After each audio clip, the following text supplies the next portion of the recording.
question we were asking you tonight: should the IBC commissioners be removed? Let's look at your feedback right now. Let's start with what you've been saying on Twitter. At Awino says IBC had one opportunity to do it right in 2013, but they didn't. After billions were spent, they should go home. We have a George_Mbidi: sending IBC commissioners home is overreacting. Let's build its capacity. And at Young Eli Emod, sending the commissioners is not enough. Our biggest challenge is corruption. Some other ones on, oh, there's the last one, okay. At Arbini, no, the IBC commissioners shouldn't be sent home. The next commission will suffer the same, better the current one since they have the experience. I'll do some from our SMS platform, 2422. Marete from Meru says, yes, look at the number of petitions and they'll tell you IBC didn't do a good job. Hilda from Nyeri: no, because in politics no one could be satisfied. ODM or CORD should wait and be patient.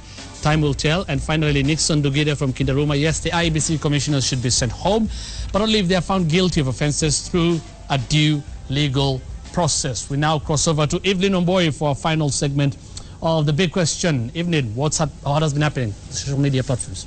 Good evening, Hussein, Janet. Well, today we start with two words that have been trending for quite a while: tight security. And I don't need to say that it, but if there was ever a description of the word viral, I guess this would have been it. Both the two words and the picture that goes behind it with the caption: Linda Okello, who is a police lady who was at the Kiambu rally this weekend. Yeah.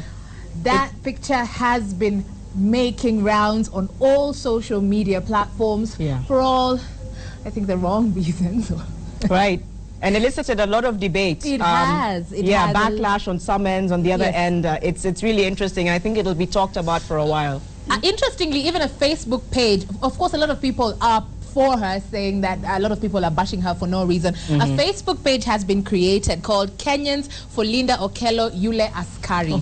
But those are some of the pictures that are also making rounds. If one must go, the other should too. maybe we should give it a background for those who don't know what happened exactly to the cop. Yeah. The lady, of course, wore what is being considered an inappropriately tight skirt.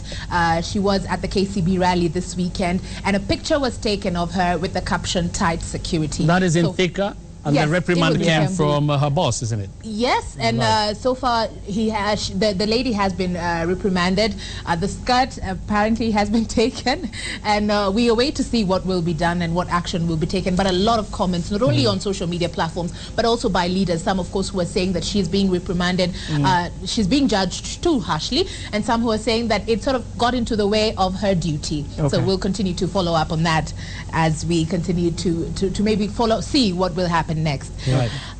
There is Barcelona defender Dani Alves, whose action has also sort of created a social media buzz. The Barcelona defender was thrown for a banana while in a match on Sunday, and he actually took the banana and ate it.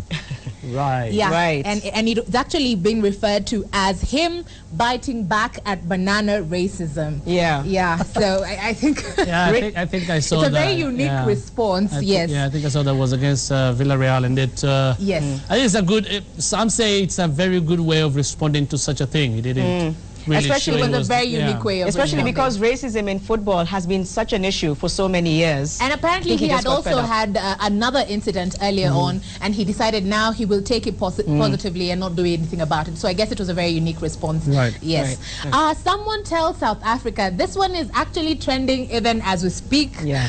It's something that started after South Africa's sports minister made a very interesting comment that has attracted wrath. He was at a breakfast meeting in South Africa. That, as you can see, is one of the comments people have been going on and on about. But let me give you a background of what happened. It was during a breakfast meeting in Joburg, and a reporter asked a question about why South African national teams remain predominantly white despite the end of apartheid. So what he said, and I quote, is that you cannot transform sports without targets. But at the same time, South Africa wouldn't be like Kenya and send athletes to the Olympics to drown in the pool.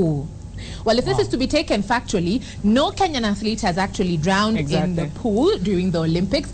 But I've been going through some of the tweets, and there's an account that we don't know if it's his, verified, of course, but he said that it was taken out of context. But Kenyans have been at it the entire time. That is the minister you say, Evelyn. Yes, the sports minister of South Africa. And some of the tweets we saw are a bit quite harsh. Oh, yeah. Talking about the power of the social media, is it? You think it's something that can require the intervention of diplomacy? The thing is, of course, now everyone has a right to their own opinion. Everyone has a right to their own comment. So as long as people go on and on about it, there's really no stopgap measure. Right. But a lot of these things that are happening on social media are leading to effects that may or not be warranted or precedented. So the social media is proving to be a very powerful tool as we continue. It's not only, it's no longer social. Exactly. And Evelyn and Hussein, I think you can agree with me. If you take on Kenyans on social media, you're asking for trouble. That's true. Because, I mean, I'm looking at some of the tweets. It's unbelievable. And I think at some point, it'll just have to die down. I don't know if you've seen the final picture. They've gone as far as comparing Kenyan police versus South African police. There goes. That's how far people can go on social media. And that's one of the nicer pictures as opposed to some of the others. Yes. Pretty intense. So that's what has been going on. Of course, we'll do this all over again next week. But for now, it's good night from me. Okay, Evelyn Mboyi, thank you very much. Thanks, Evelyn. And Janet Pogo, of course, I'll just have to wind up for you if you have no problem. Janet, thank you so much. Let's just say, well, thank you for watching The Big Question. You still had to wind up. Okay, Janet.